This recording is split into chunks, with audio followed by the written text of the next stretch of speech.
Welcome to Talent Matters, the podcast where talent, skills and grit take centre stage. I'm Donal O'Donoghue and this is episode 34. The podcast is sponsored by Sanderson, talent solutions that transform businesses globally.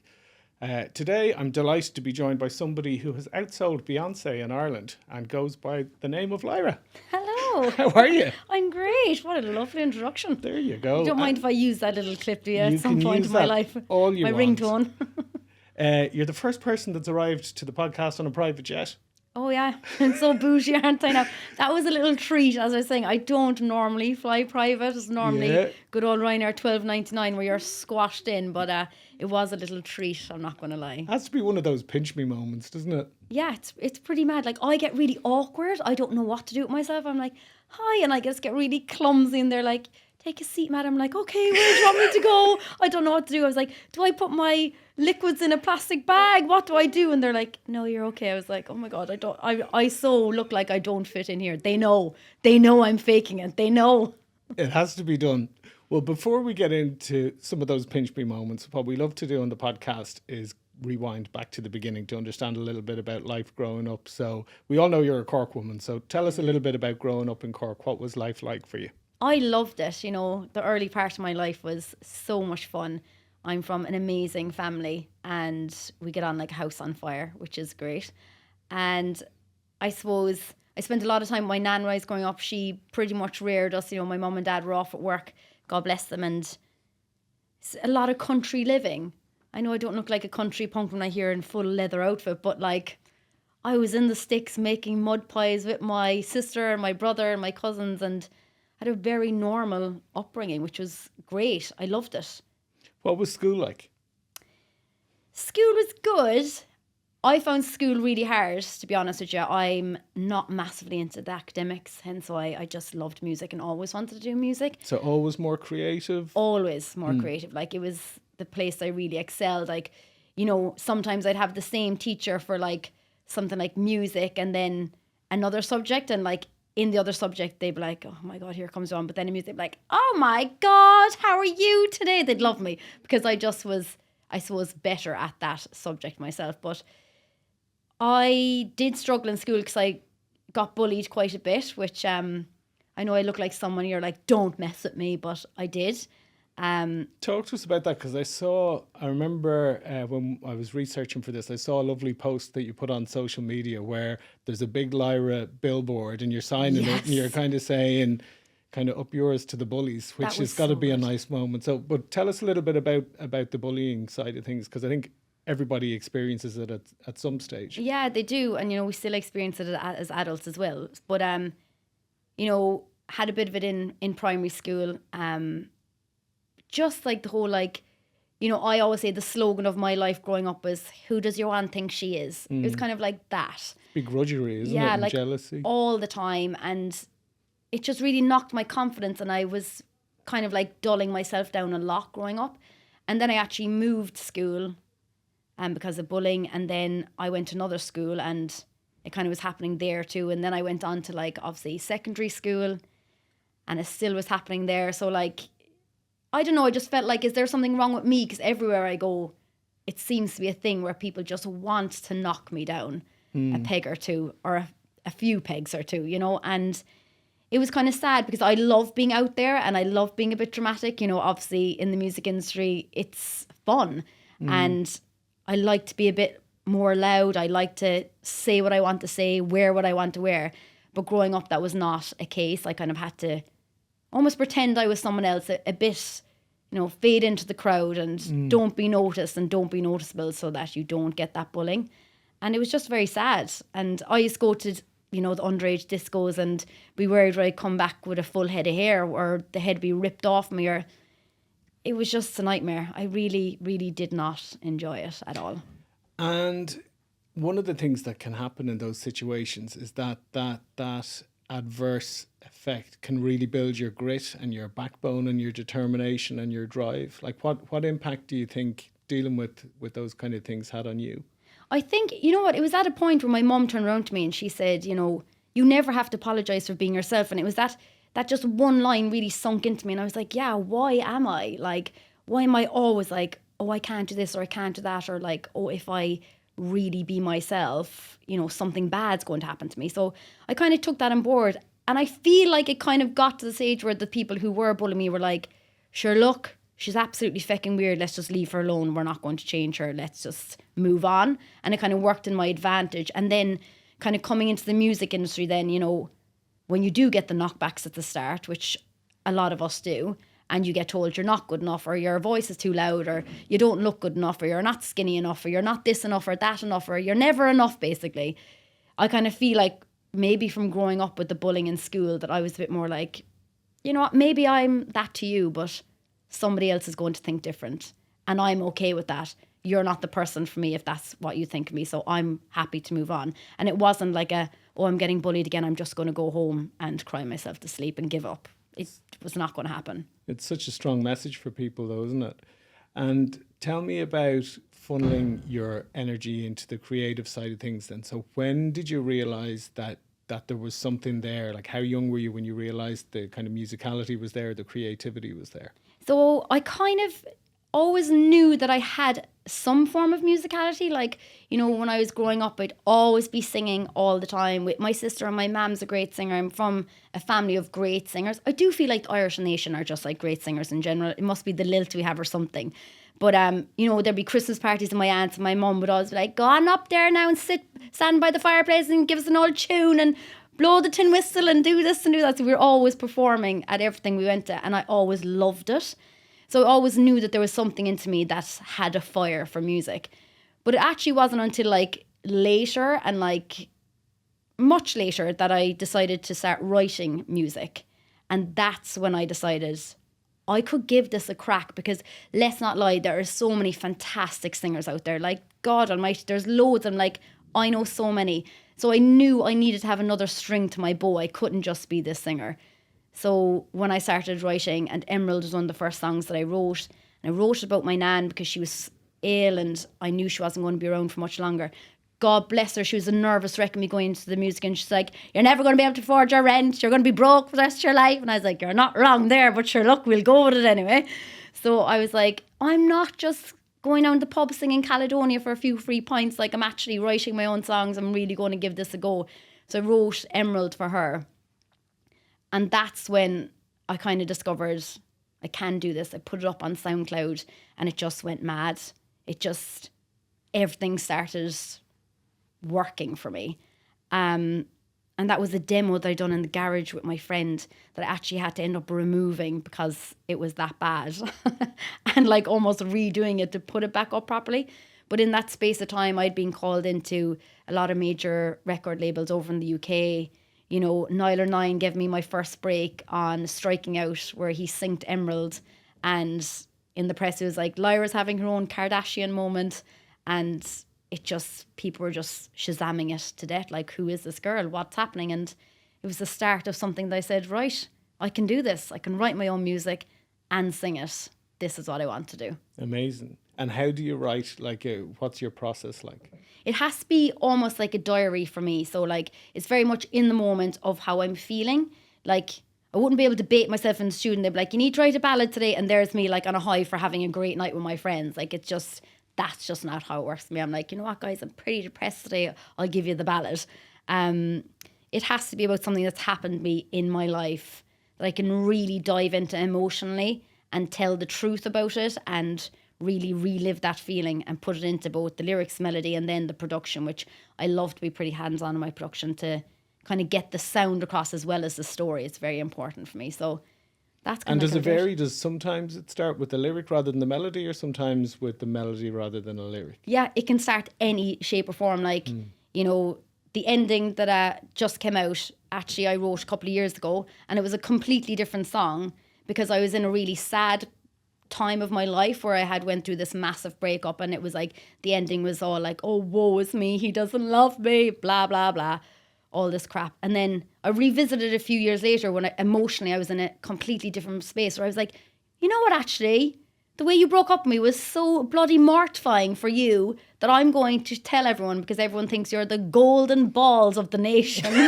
and you're not. You absolutely screwed me over. So I revisited the song, and she is completely different. She's like this closure anthem. So it was because I was in a different headspace at that time comparing to what she was, this sad banger ballad. So for me, you know, it can come at any point, whatever I'm feeling just comes out. I might be on a train and just write down loads of lyrics and I'm like, those lyrics are great, and then sing them into melody. So it can be anything, really. I don't have a pattern. If someone was like, tell me how to do it, I'm like, I don't fucking know, just go with the flow. Go with your waters. And is it weird? Is it weird if you think about something like that? So like the ending is, it's a breakup song, but that you're talking about something from a couple of years ago, but it's, you know, it's something that you're dealing with now. Is that weird that piece of music is stamped in time in your life and then you're sharing it years later when you're in a different space? Yeah, I'm so happy you said this to me because it's gas, because I get up there and I be baiting on about the ex and about the breakup and I want to go out with someone to have an intellectual conversation with, and I'm like, come here to me. Do you know who I am? I'm here in a full glittery leotard. I ain't going reading the news anytime soon. But for me, when I get up and do that, and say if I'm like in those 4 or 5 years that we've broken up, yes, I have had other relationships. I'm not a hermit just sitting inside, oh, woe is me about the ex.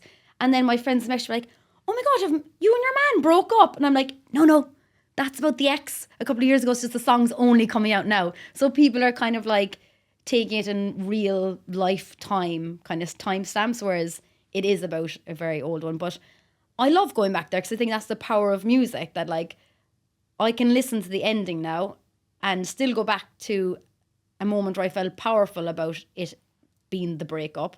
And this is my stamp of like, I'm not going writing about you anymore. I'm over it. Yeah. They're like, thank God, Lyra, it's been about 5 years, girl. You got a whole album out of it. Move on.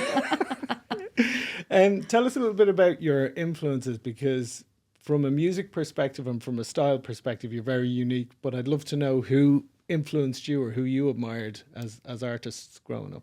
Well, obviously, Dolores is a massive influence, I feel like, on every Irish female. Doesn't even have to be a musician. I feel like she was amazing, powerhouse. You know what really stood to me with both Dolores and Sinead O'Connor was when I started off in the music industry, I was told not to sing in my Irish accent, that they couldn't understand me. My diction was shocking. They'd be getting people to come in putting S's and T's and everything on my words, and I'd leave the studio because I'd be like, tempo 2, and they'd be like, sorry, what?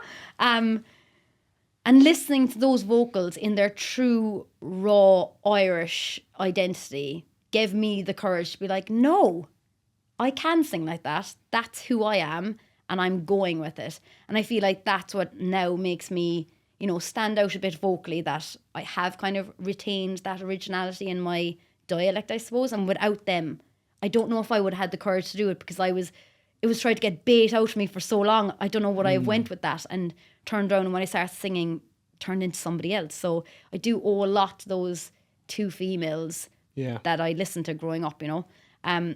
Obviously, I love the Queen Bee. I love her. Like, let's not lie, Beyonce is the one. She's so juicy. I mean, her outfits, I'm like, oh, Beyonce, please just give them to me. I'll buy them on Depop, Vinted, eBay, whatever you want. But just everything she does, like then like her staging, like her dancing, she just puts attention to detail into everything. And I would love to get to a point where I can do that, because I feel like when people are spending their hard-earned money to go to a show, I want them to come to a show. I want to put in as much as I can into it. And I feel like she does that to a T, and it's like at the highest level. Like you probably can see, like when I go on stage, I always get like new outfits and custom-made outfits, and like it bloody breaks the bank. But like I want people to come, and you know, some people are like, I love your music, but I'm really coming for the outfits. And I'm like, yeah, fair enough, I am too. So I just want to be able to give as much as I can. So she has been a massive inspiration for that. What do you think, if you weren't a musician and performing, what do you think you'd be doing with your life? I'd either be a detective or a serial killer. I don't know. I don't know yet, because I love a bit of true crime. I'm obsessed with anything true crime. And actually, you know what? Going back on the school thing, with music, I was very good at, and you wouldn't think of it looking at me now, but you can't judge a book by its cover. I was great at science. Okay. Yeah. My dad's like a scientist, call him the nutty professor. He was a biochemist, and I feel like I just naturally just really liked it. I think like biochemistry was one that I really enjoyed. Physics, not so much. It's a bit mathematical and my maths is shocking. I mean, you should see my budgets. I'm like, oh yeah, I missed that. So I probably would have liked to have went down that road, like maybe being like a forensic scientist or something like that, because I'm very interested in that. And as I said, I love a true crime. So it's either that or a murder. And I don't know how good I'd look in a jail suit. I'm not going to lie. The impact of social media is obviously pretty huge, and you're of a generation that has really used social media really well and shared a lot about your journey. Talk to us a little bit about how much of that is kind of planned, how much of it is strategic, or how has it helped you? Social media is a weird one for me. I have a love-hate relationship with it. I'm not going to lie. I'm not going to sit here and just be like, oh, it's great. We all love it. TikTok me up. It's great that, you know, you can put yourself out there now, and there is artists out there that, you know, you don't have to rely on like massive record labels to come in and take over. You can almost like make your own destiny from the comfort of your own home. And I think that is fantastic. I personally am not great at social media. I will openly say that. My whole team will openly say that.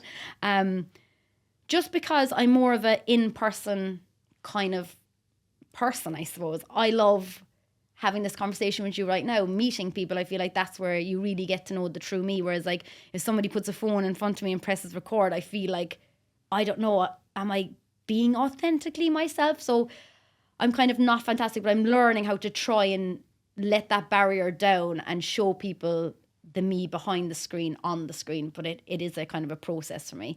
But it is good that, you know, obviously I can share my music there. I can share, you know, people love to ask me what I'm wearing, where it's from. I'd love to be able to tell them all these budget clothes that I love to wear and make look expensive. I'm like, that's as cheap as chips. It's only from Primark. They're like, no way, girl. I'm like, yeah. So it's great for stuff like that. And being able to talk to your audience. I get a lot of DMs from, you know, my fans and stuff, and a lot of messages from mums and dads actually after shows saying, you know, I get a lot that they've bought their younger son or daughter who's been bullied in school, and when I talk about it on stage, it's really helped them. So that for me, social media is worth its weight in gold, you know, being able to have that connection and to hear people's stories, which I wouldn't be able to if I didn't have social media. So that's why I love social media. That's the bit I love about it, that you can really just connect. Yeah, it's a different level of engagement, isn't it? Yeah, it is. And I do feel like people, you know me now from social media, and like they can send me a DM and I'll DM back like, oh my God, you've replied. And I'm like, yeah, of course I have. I'm like, how's it going? Like, thanks for that message. I really appreciate your support. It's nice for me to be able to say thank you, you know, to people, because realistically, if I didn't have them, I wouldn't be here at all, because I'd be playing to empty rooms. I wouldn't be selling CDs or vinyls. I wouldn't be going on tours. So it's important for me to be able to have that social media aspect to send them the DM. Or, you know, some people randomly send me a message and I might be at home on a day just writing, and I'll send a voice note and be like, Holly, it was lovely that you sent me that message. I really appreciate it. Happy birthday. Have a great day. And I think that's very important. It's really grounded and really genuine and really authentic, which is very much how you come across. But you come across as very Irish. I know, yeah. How does that, and listen, it's an Irish podcast, so that's okay. But how does that translate internationally? I do have to slow down a bit. Like, I have done a few interviews and they're like, what in the name of God is your man saying? But I just have to know that. And I know sometimes when I get nervous, like I do get nervous doing everything, I speed up my chat a lot. So I just have to remind myself, like, these people aren't Irish. They're not going to have a fucking clue what you're saying if you talk that fast. So slow the hell down. And I do. And that's the only thing I can do, really, because other than that, I ain't changing. I think that's brilliant. And I loved what you said actually about that whole idea of singing in your own accent and your own dialect, because that's like some of my favourite bands, from the Arctic Monkeys to Aslan. You know, there's something really genuine that that audiences connect with. So I love that. Tell me a little bit about life on tour. You've got, and I have to plug the tour because you've got tour dates between now and Christmas in Ireland, in Wexford, Dublin, Louth, Limerick, Sligo, Mayo, Kerry, all on sale now on Ticketmaster. So tell us a little bit about life on tour, and what people can expect? Tour is so much fun, by the way. Is it? I love tour. I actually think tour is like my favorite place to be. I know people are like, are you not wrecked? And I'm like, yeah, but I'm doing exactly what I've wanted to do. Like what I dreamed of as a little girl. I'm doing it every night. Like the last tour was 22 dates and people are like, we might add some more dates. I'm like, bait them in. Come on, give it to me. I love it because it's like we were saying earlier, like it's where I can really interact with people. It's where they can really get to know the real me on stage, who I am in the flesh. There's no screens, there's no filters, there's no nothing. It's me and them right there, right then. It's a live interaction. And for me, that's my favorite part. And people like being able to come and see, yeah, she can't dance to save her life. Great. She's very honest about it. She can't. Great. Fantastic. I get to dress up. Who doesn't love to get to dress up? Like I go wild when it comes to the outfits. Like I custom make them all. I work with Phoenix V from Cork, 2 Cork girls together, like creating wild outfits. It's like, what isn't to love about it? I get to go on the road with my band who I love to death. My mum and my dad come with me. They alternate it because they're not together. That'd be a train wreck. Sorry, mum. Sorry, dad. You'd be mortified now. But so what's not to love about it? It's so much fun. You get to see people like, you know, I saw one girl, I sang Love by You for the first time in Galway. And she obviously like had went through something because her friend just come over, started hugging her and she's bawling, crying. And I was bawling, crying, singing the song. And you don't get that through Spotify, through YouTube. You don't get that. This is real life that we're all living together. And it's so special. You can't bottle that up. You just can't. It seems like you feel a real connection with the audience. Is that down to the vulnerability of when you write in a very personal way about very personal experiences, or what do you put that connection down to? I think it's because, you know, it is one of the stories that I tell. People, I feel like before they even come to a show, get to know me a bit. But then when they come to a show and, you know, I do get messages a lot being like, my friend dragged me along to your show, didn't have a clue who you were, to be quite honest, saw your Instagram, thought you'd be up your own arse, but geez, you're great crack. And I feel like it's breaking that boundary down of the picture perfect to I'm actually just like one of you, girl next door, just doing what I love kind of thing. And I feel like that's why I love it so much. They get to see the other side. Like when I tell people about my songs, or like when I'm talking in between my songs, I don't rehearse it. I don't write it down. I don't like plan what I'm going to say. Like it's different for every show, and it's how I'm feeding off the audience of how much I give and how much I take and all that kind of stuff. So it's just a very real environment. And you know yourself, once you feel like you have people there to support you and not tear you down, it's just so welcoming. And it's the only place that I feel like I can be the loud singer that I am, my bad diction, my shocking dancing, outfits that like some people are probably like, what in the name of God is you on wearing? But I always feel accepted when I walk onto that stage. I feel like I'm finally able to be that girl in school that wanted to be this wild woman. And now I get to be her. Like she's been bottled up for years for not being accepted, or being like, you know, I was down the bus stop one day, I wore a red denim jacket and red flares and these like red platforms. And I wanted to wear it and I was nervous wearing it because I was like, they're going to mock the crap out of me. I went down to the bus stop and a girl spat in my face and like wanted to beat me up for looking like that. So I now get to be that girl on stage where people are cheering it on instead of trying to rip it off me, you know? And it's such a beautiful feeling to feel accepted for me. That is powerful. Yeah, it's so juicy. Yeah. You know what's even juicier? What? Oh, this is like the juice minus. You're not ready for this. Some of those girls DM me for guest lists to my shows, and I'm like, oh, I sold out. Even if it's not sold out, I'm saying it's sold out. I'm like, I don't care. And I'm like, I have looked into the audience before and seen some of them there. Yeah. And I'm like, this is a very monumental moment for me that, you know, you went from what we were when we were younger to now being at my show and cheering me on. And I will never sit there and like resent them or like be like, they need to be removed. Or I actually, in a way, as much as I probably shouldn't say it out loud, like thank them for be like, look at me. Like, you probably have made me a little bit thick-skinned than I would have been. And enjoy the show, because look at me now. It's a lovely feeling. And people always say to me, do you just look at them and be like, oh my God, get out of my show? I'm like, no, I actually don't. And I think it's great that they can now go from like, we used to hate this girl, we don't know why, because I genuinely don't think they know why they hate me, they just wanted to hate me, to now coming to support me. I think that's great that they've grown up and they've realised, let's all live our best lives. It's actually quite nice to see that people can change. Yeah, that's really powerful. What I'd love you to do is to chart a few of before we went live, we were talking about some of those pinch me moments, like, what do they say, all the different levels that you kind of get to. So what are some of the milestones when you think about from starting out to the different kind of places that you've been? What are some of those key milestones? So I'll probably forget some because I have the brain like a fish. My memory is like so bad. I'm like, oh, hello? Don't even remember the lyrics to my own songs that I write. I think one of the first ones was when Emerald went up and I got called over to talk to the head of one of the biggest record labels in London. And I walked in there on my own because I didn't have a team. I didn't have anyone. So I literally just went in and I sat there with this guy playing him music that I had made either in my bedroom or in a garage.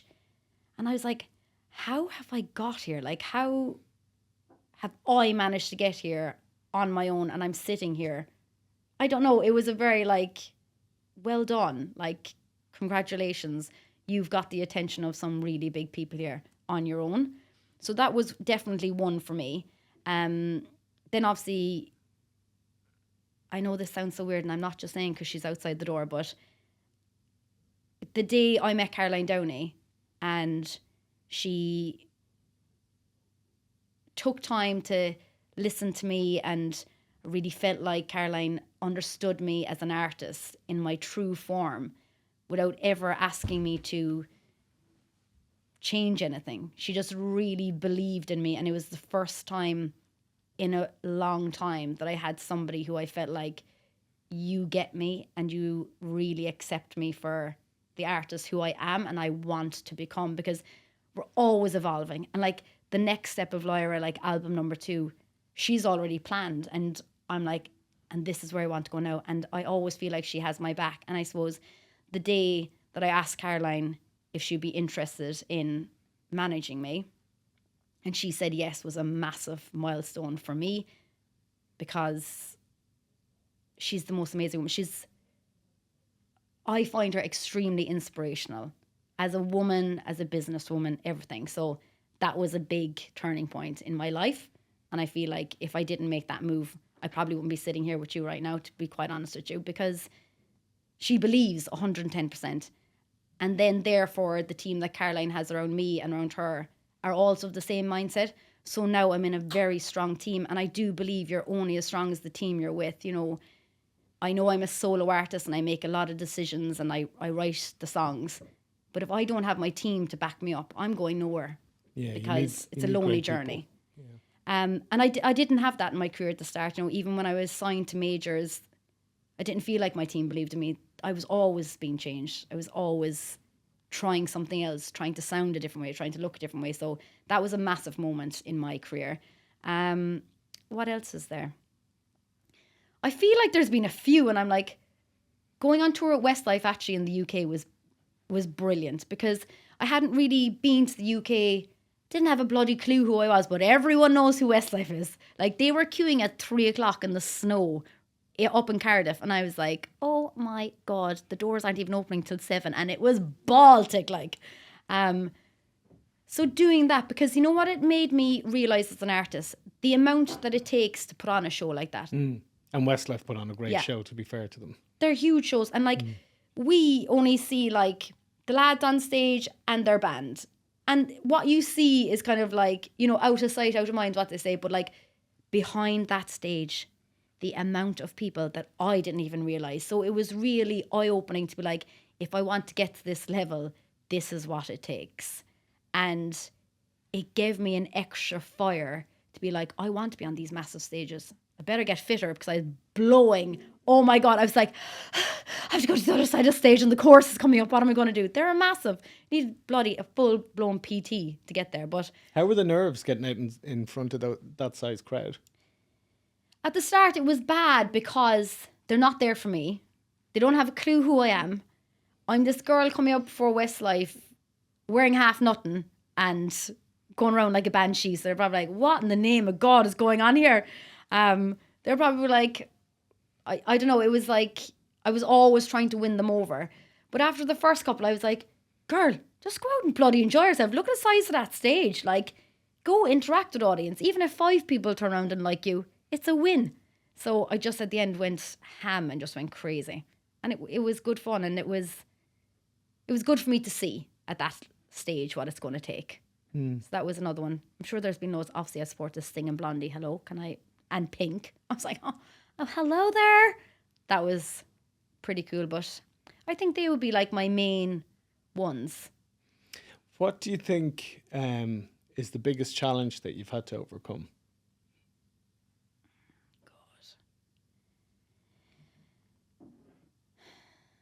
For me personally, and I know I always harp on about it, but it's accepting myself was the biggest challenge. It actually makes me quite sad to talk about because we should accept ourselves from day one. We are who we are. But getting beat down so much, that was my biggest challenge. I know I'm getting upset about it because I love myself now. I'm like, oh, I'm great. But it's such a powerful, like, cause I'm a dad to girls, and you see it. You see, like, at different stages, and the teenage years that we often talk about, they're all about acceptance. Yeah. And as a parent, it's horrible to see the times when somebody's excluded from the group or left out, or and you see the hurt that happens. And I know what you're saying, that it does build a lot of resilience and strength for the future, but it's still horrible to go through, isn't it? At that time, it's awful. Yeah, yeah. So that's why I think your message is so powerful. Yeah. And I think for all the parents that are watching this or listening to this, and for all the kids that are watching this and that are listening to this, I think it's a really powerful story, you know. Tell me a little bit about your goals, because you've got lofty goals and your aspirations for the future. When you look back on the career and on life, you know, what do you hope to achieve in the next few years? I'm very excited to... I'm the type... I used to go through life, right? And I set myself these goals of like all merciful extremes. And I felt like it made me kind of start living my life in disappointment if I didn't reach them. So I've kind of, in my mind now, stopped that and just given myself goals of like, things like, I wanted my album to go #1 in Ireland. I could have tried, like, I want a worldwide #1. I was like, Lyra, pipe the hell down there, girl. Set yourself something that you realistically could be achievable if you work really hard. So I did, and I was just lucky enough that Ireland got behind me and we got there. So I think my goals moving forward, I'd love to, and I know people listening probably like, girl, reach higher, but let's start small. I'd love to get played on BBC Radio 1 in England. I think it's an absolutely great radio station. It gives you a lot of exposure. I'd love to be played on that radio station. That's a goal of mine at the moment. Getting an album #2 out is a massive thing that I'm working on because I really want her to be out. I'd love that album to go to #1 in Ireland again, and I would love it to chart some in other territory and get myself starting to branch out of Ireland and get known around like in America and the UK. They're my goals right now, is to start working on, you know, leaving the little Ireland and trying in other areas. That's kind of like a goal for me. Brilliant. Just to see. Very good. Well, I have absolutely no doubt that you'll do that, and we're keen to watch you go on to even greater heights. And I just want to say thank you so much for coming in and sharing your brilliant story. Thank you. And for people that want to find out a little bit more, there's the website. There is. I'm there. Lyra.ie. Easy to remember. And on Instagram? This is Lyra. Brilliant. This is always gets me because when I made it, I'm like, this is Lyra, and they're like, DISIS. I'm like, no, this is Lyra. That's me. Well, we will add the website and your Instagram to the show notes. And thank you so much for coming in and doing this. Thanks a million. And if you've enjoyed the podcast, you can subscribe to our YouTube. You can follow our Instagram. It's @talentmatters_podcast. Thanks again to our sponsor, Sanderson. Thanks again, Lyra, for coming in. Thank you so much. We'll see you next time.